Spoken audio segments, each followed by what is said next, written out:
कराची में गवर्नर सिंध मोहम्मद जुबैर से चीन के कौंसल जनरल वांग यू ने मुलाकात की। चीन के कौंसल जनरल वांग यू ने गवर्नर सिंध मोहम्मद जुबैर से मुलाकात गवर्नर हाउस में की। मुलाकात में दो तरफा ताल्लुकात और सरमायाकारी खित्ते की मजमूई सूरत हाल और दिलचस्पी के दीगर उमूर पर तफसीली तबादला ख्याल किया गया। इस मौके पर गवर्नर सिंध मोहम्मद जुबैर ने कहा कि चीन के सरमायाकारों को हर मुमकिन सिक्योरिटी फराहम करेंगे। सी पैक दोनों ममालिक की तरक्की और खुशहाली का मंसूबा है। कराची सर्कुलर रेलवे की सी पैक की शमूलियत से इसकी जल्द और मेयारी तकमील में मदद मिलेगी। गवर्नर सिंध मोहम्मद जुबैर ने कहा कि पाक चीन दोस्ती लाजवाल है, जिसमें वक्त गुजरने के साथ साथ मजीद इजाफा हो रहा है।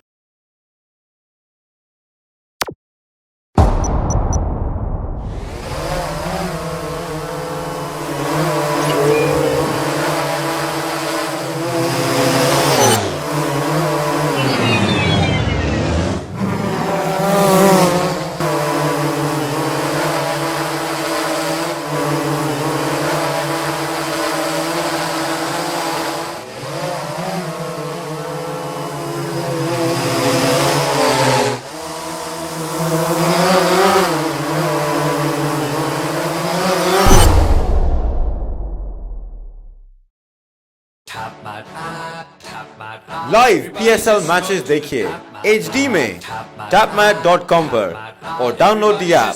To order our TV boxes call 021 351 55511।